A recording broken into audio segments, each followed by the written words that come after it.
Bismillahirrahmanirrahim. Sekarang 185 ya.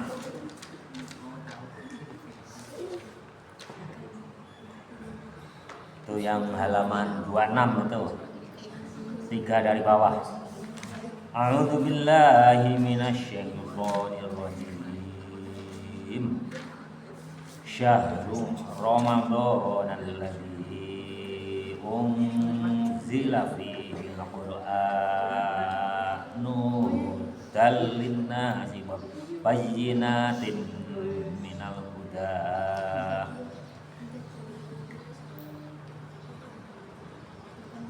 unzila fihi al-Qur'anu hudan lin-nasi wa bayyinatin minal huda wal furqan faman syahida minkum syahra falyasum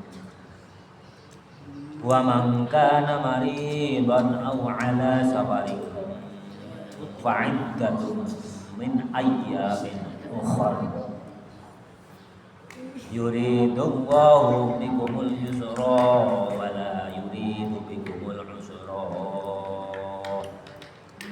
walitukmilul iddata walitukabbirullaha ala ma hadakum wa la'allakum tashkurun.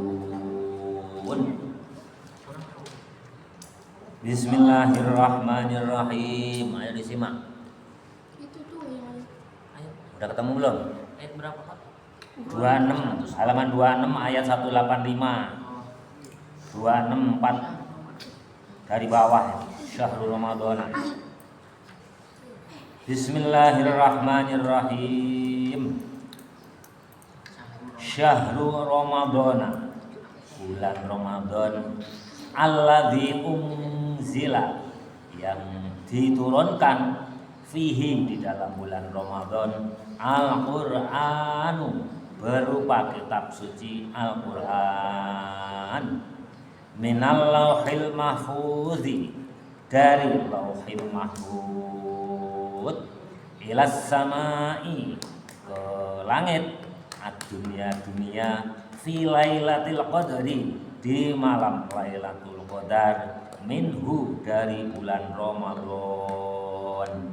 Jadi kitab Al-Quran itu diturunkan sekaligus dari Lauhil Mahfuz ke langit pertama. Itu sekaligus 30 juz itu. Nah, dan nanti dari langit diwahyukan kepada Nabi Muhammad baru bertahap.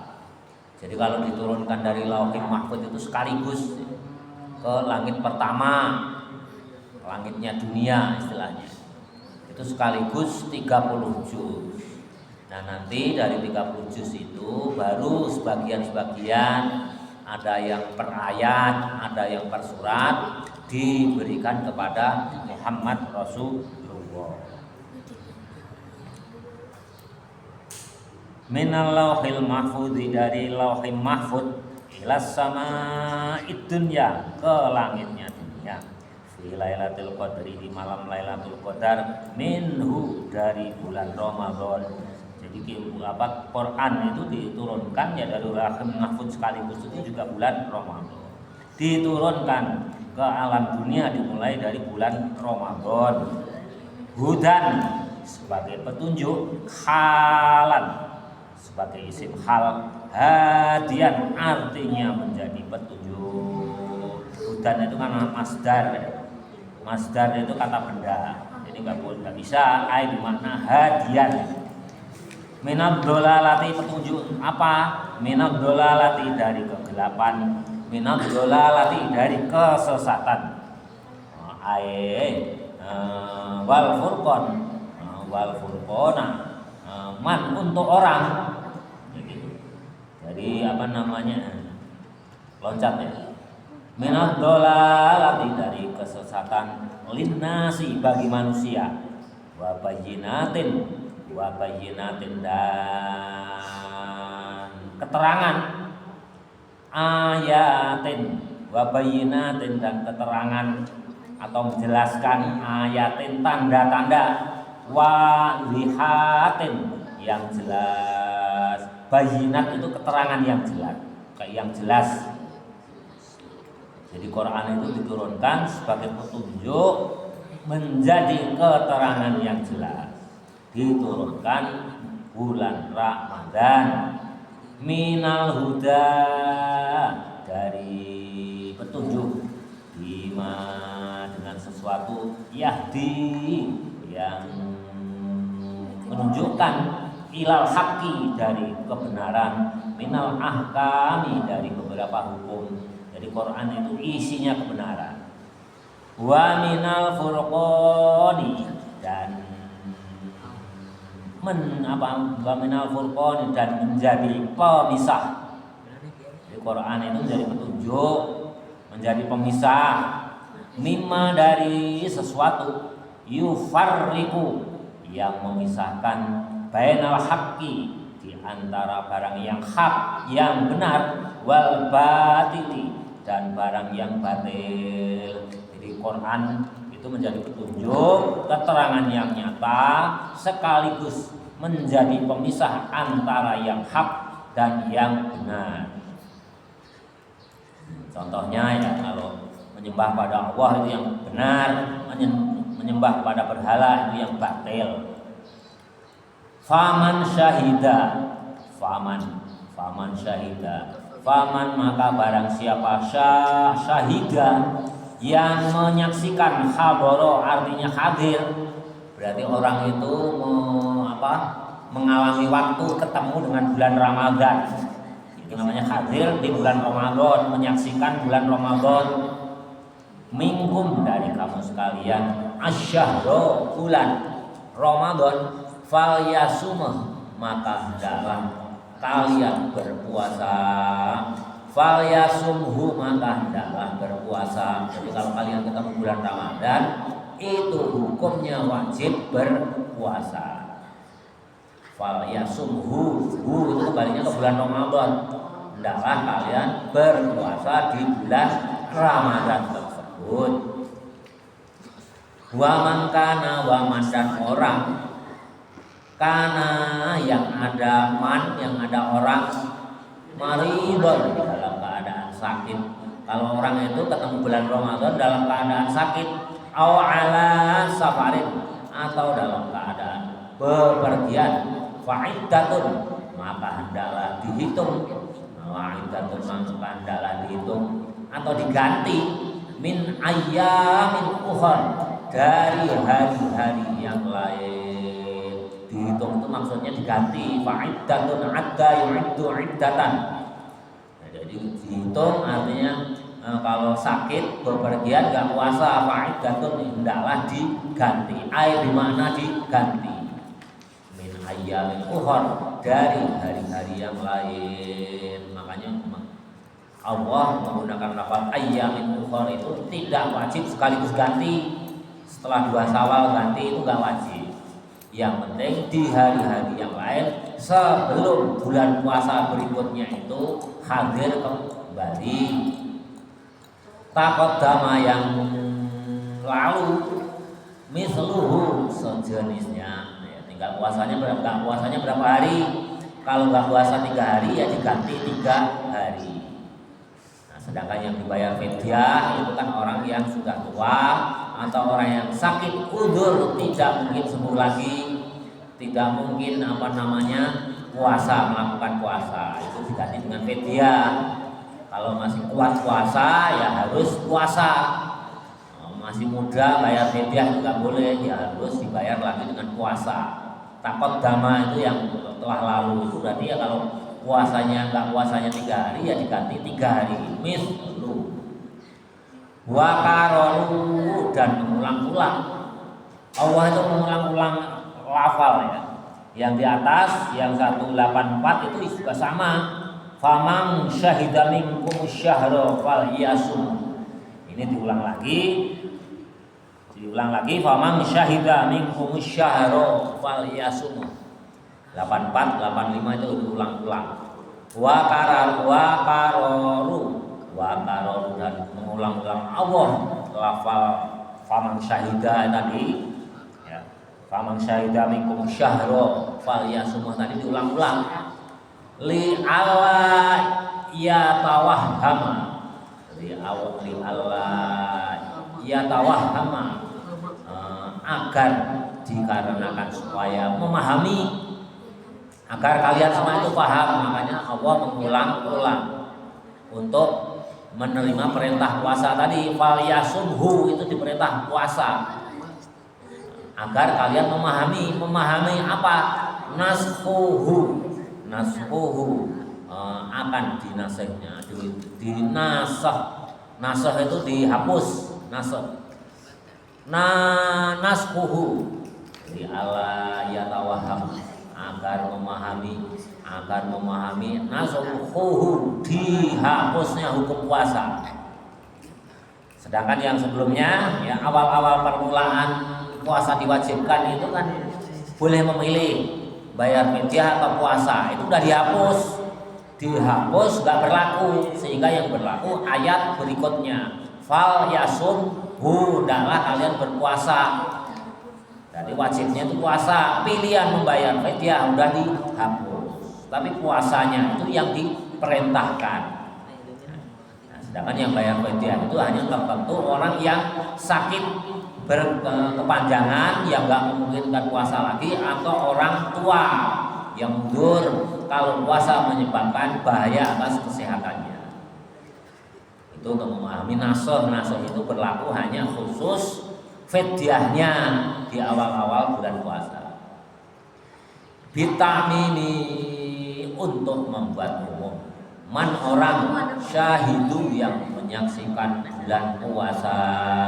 Jadi intinya semua orang yang kuat puasa wajib puasa bila mana telah masuk bulan Ramadan. Yuridu menghendaki. Siapa yang menghendaki? Allah bikum kepada kamu sekalian al yusra, kemudahan. Allah itu menghendaki kemudahan.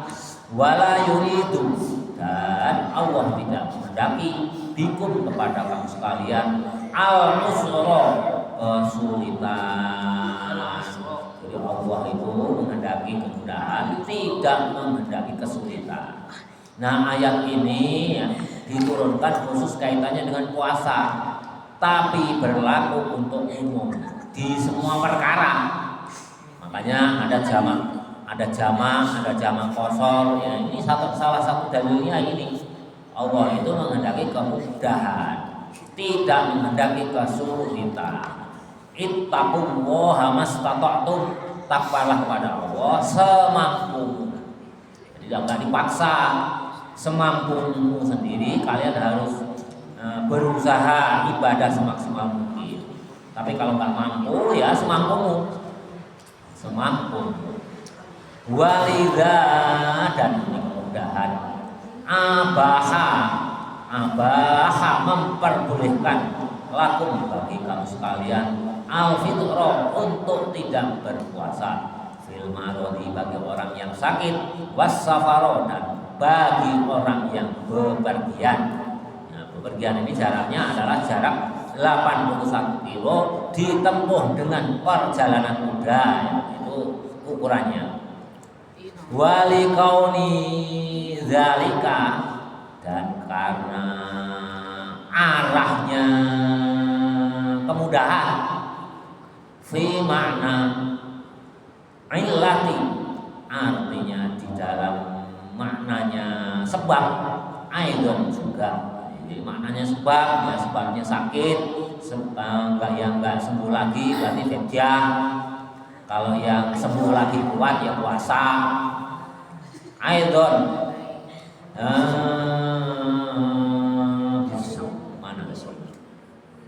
ilat itu sebabnya mendapatkan kemudahan itu ya, kalau kaitannya dengan puasa itu sakit atau bepergian atau menyusui.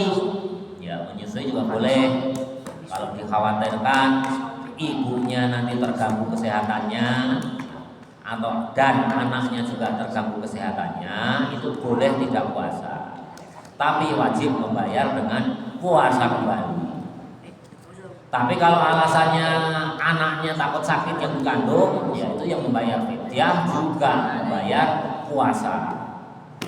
Jadi ya Neng, sekali lagi kalau nanti kalian hamil niat tidak berpuasa, jangan sekali-kali kalian jangan meniatkan saya tidak akan puasa lah, nanti dibayar habis lebaran karena takut anakku yang ada di dalam kandungan kenapa-kenapa.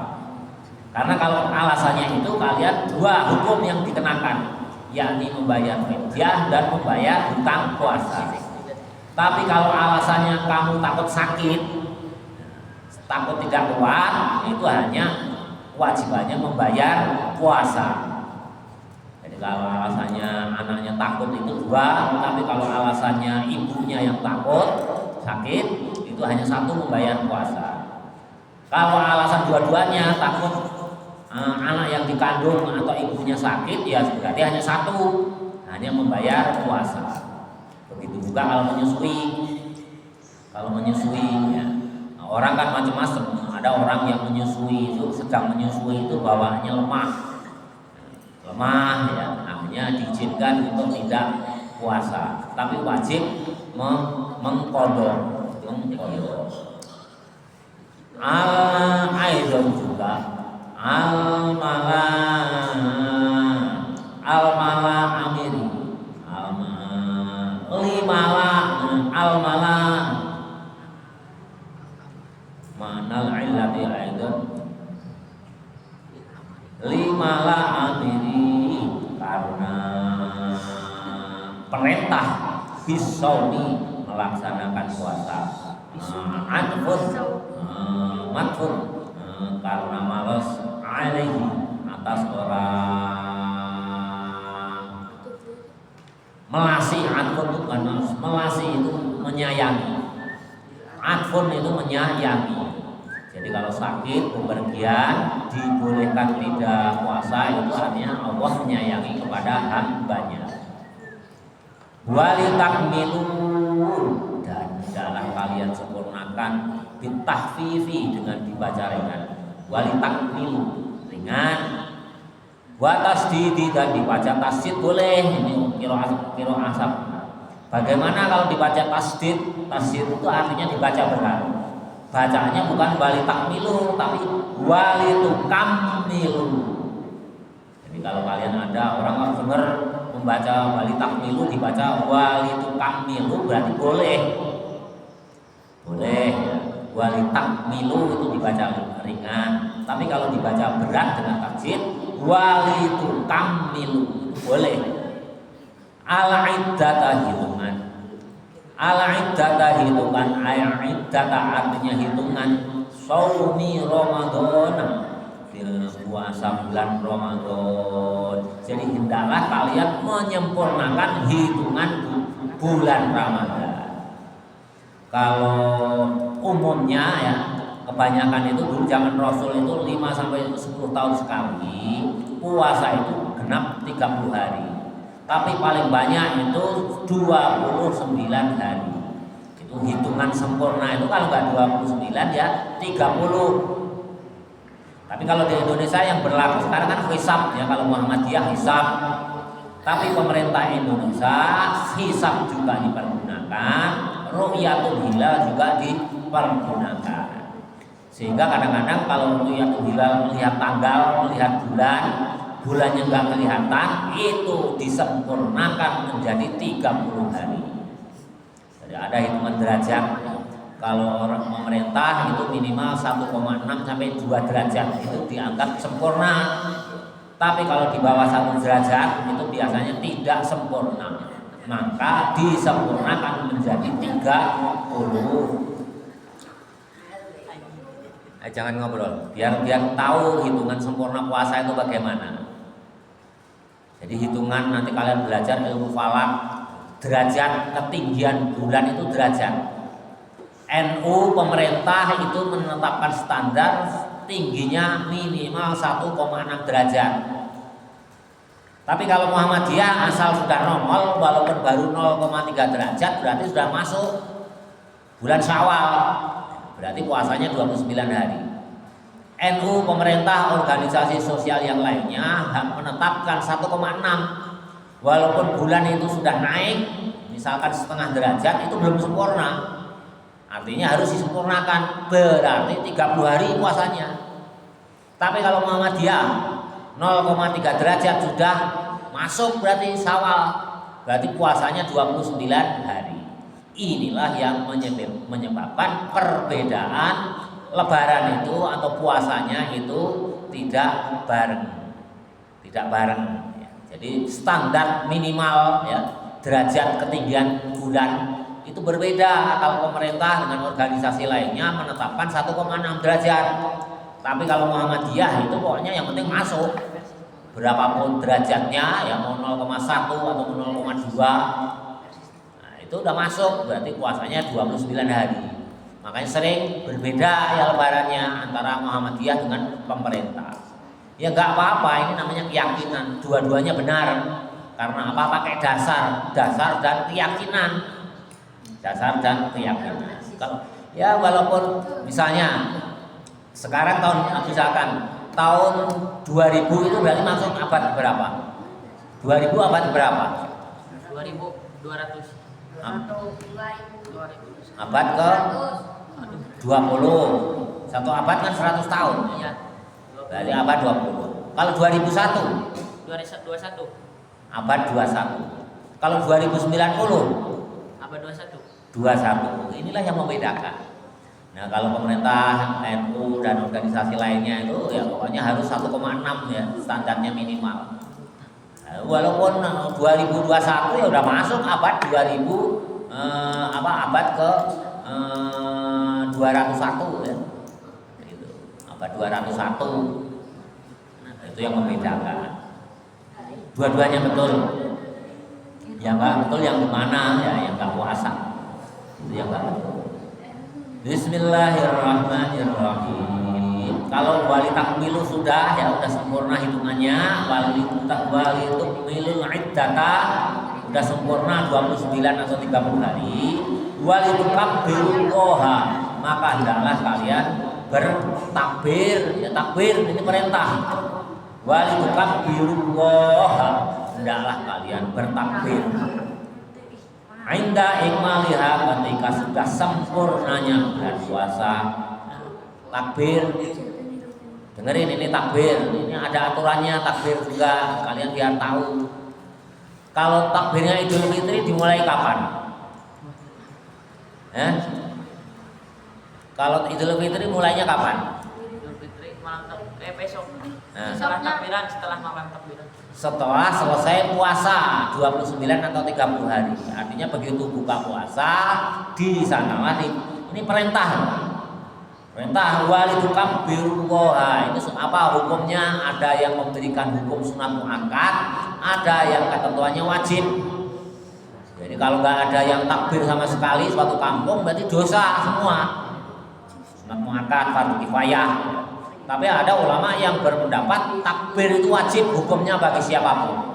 Makanya kalau yang Idul Fitri kalian ya harus takbiran untuk menggugurkan hukumnya karena ini perintah. Wal tukabbirullaha, kalian wajib takbiran walaupun sekali ya, walaupun sekali nggak semalam suntuk, kalian harus takbir. Hukumnya wajib atau sunat muakkad. Perhatikan biar tambah pintar kalian. Bismillahirrahmanirrahim. Setelah sempurna, telah buka ya, harus takbiran. Alama hadakum, alama atas segala sesuatu, hadakum yang telah diberikan petunjuk Allah kepada kamu sekalian. Arsyada artinya petunjukum kepada kamu sekalian. Lima alimi, untuk tanda-tandanya dinihi, agamanya Allah. Wala'allakum, dan mudah-mudahan kamu sekalian tashkuruna, termasuk hamba yang pandai bersyukur. Allahumma syukur kepada Allah ala dzalika, atas semuanya yang telah dijelaskan mengenai bab puasa tersebut. Jam berapa itu? Berapa menit? 16 lewat 5 menit lagi. 1 menit lagi, kalau satu ayat lagi aja ya. Biar tuntas. Bismillahirrahmanirrahim. Wa sa'ala, dan bertanya jama'atun jamaah an-nabiyya jamaahnya Nabi Muhammad sallallahu alaihi wasallam. Aqoribu Rasul itu ditanya oleh jamaahnya, aqoribu, terangkanlah kepada kami zat Allah yang dekat itu. Aqoribu, dan terangkanlah kepada kami zat yang dekat. Rabbana, Tuhan kami. Rabbana, Tuhan kami. Fanunajiha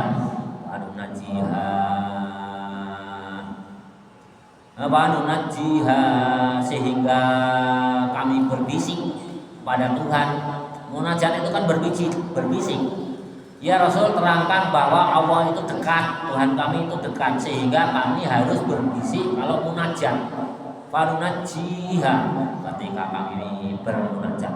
Amba'idun, dan apakah zat Allah yang jauh itu?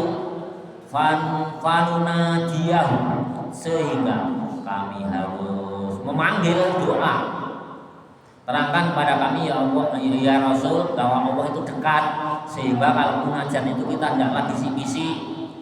Terangkan ya Rasul bahwa Allah itu zat yang jauh, sehingga kami harus memanggil. Fanada itu kan memanggil.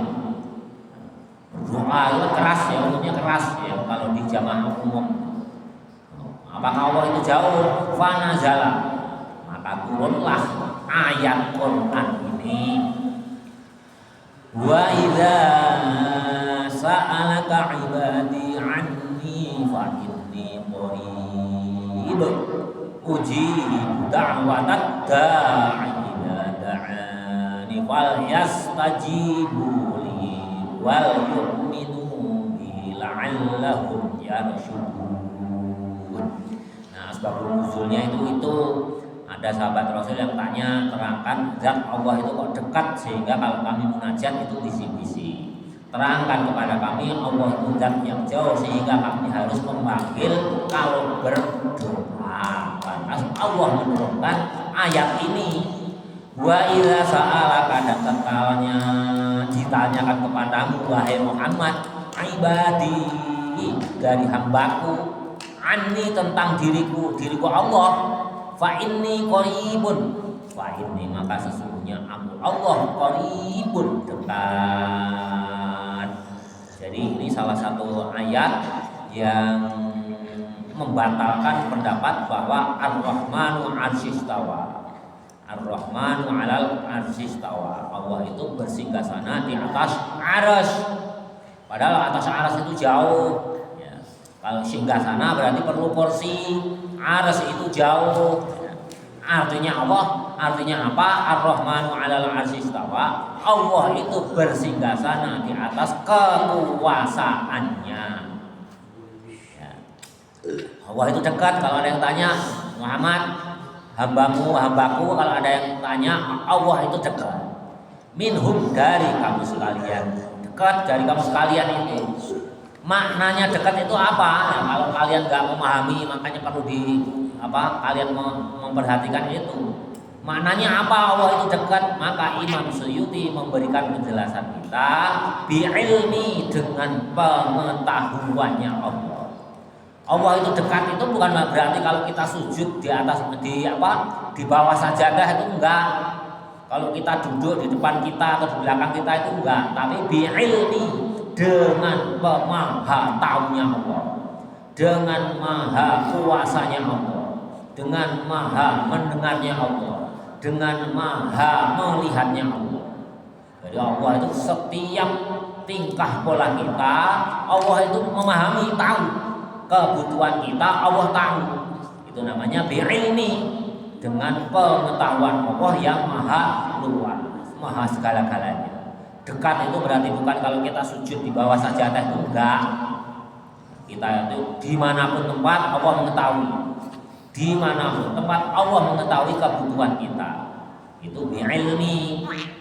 Jadi bukan Allah itu dekat dengan kita, itu enggak. Wa ukhbirahum, dan Allah memberikan kabar lah bahasa Indonesianya, hum, kepada mereka, bidzalika, yang demikian itu. Nanti memberikan kabar itu ya Allah mengetahui atas kebutuhan kita. Walaupun kita di tempat dalam bunker yang tebalnya 7 meter sekalipun, gelap gulita, Allah mengetahui keadaan kita. Allah mengetahui apa yang kita kerjakan. Allah mengetahui apa yang ada di dalam hati kita. Itu namanya dekat dengan kita. Makanya kalian itu jangan dekat-dekat dengan ulama ya. Allah, Rasul enggak ada, yang ada ulama. Nah, ulama itu kan yang tahu, yang dekat dengan Allah. Sehingga kalau kita dekat ulama, kita akan mendapatkan syafaatnya ulama. Ujibu da'watad da'i idza da'an. Ujibu, aku akan mengijabahkan, akan memberikan dakwata, permintaannya ad-da'i, orang yang berdoa. Itu kata Allah. Jadi Allah itu pasti akan memberikan permintaan orang yang berdoa. Itu udah pasti. Kata siapa? Kata Quran, kata Allah sendiri. Coba sekali lagi Bapak artikan. Ujibu, aku akan mengijabahi, memberikan dakwah kepada orang yang meminta ad-da'i, permintaan. Dakwah, da'i itu kan sama, doa itu kan permintaan. Jadi Allah akan memberikan orang yang minta, artinya doa. Idza da'ani, ketika orang yang minta itu berdoa. Itu Quran. Pas ujibu kata Allah, aku akan mengijabahkan. Berarti apa? Setiap doa pasti dikabulkan. Itu sudah pasti. Hanya kadang-kadang kita nggak memahami dikabulkan itu bagaimana. Dikabulkan itu kadang-kadang sesuai dengan permintaan kita, sesuai dengan doa kita. Kadang-kadang dikabulkan itu tidak sesuai dengan yang kita minta. Contoh misalkan, kalian sebagai orang laki-laki minta jodoh seorang perempuan, kamu naksir kepada seorang perempuan cantik jelita. Doa, ya Allah, aku jodohkanlah dengan si fulanah. Tiba-tiba Allah si fulanah itu nikah dengan orang lain. Artinya apa? Berarti yang kalian minta itu tidak dijawab oleh Allah. Tapi kalian diganti dengan yang lain yang lebih baik, yang lebih pas, yang lebih cocok untukmu. Kalian dicarikan jodoh fulanah yang lain, yang pas untukmu, yang baik untukmu. Karena yang kamu minta itu belum tentu baik untukmu. Barangkali kamu itu seorang cerewet. Nah, yang kamu taksir juga cerewet. Kalau cerewet ketemu cerewet diijabahkan akan bubar. Sehingga Allah memilihkan untukmu, dicarikan gadis yang pendiam. Kan kita nggak tahu. Itu satu pendapat ulama. Pendapat yang lain ya, pendapat ulama yang lain, seandainya tidak diijabahkan di dunia, nanti dijawab di akhirat. Karena apa? Doa itu sesuatu hal yang baik, pasti dapat pahala. Jadi kalau kalian gak mendapatkan permintaanmu, minimal kamu sudah melakukan doa. Sedangkan doa itu mendapatkan pahala. Berarti nanti pahala itu akan diberikan ganjarannya di akhirat. Yang ketiga, barangkali Allah gak ijabah di akhirat, gak di dunia ya, gak diijabah. Itu barangkali yang terbaik untukmu.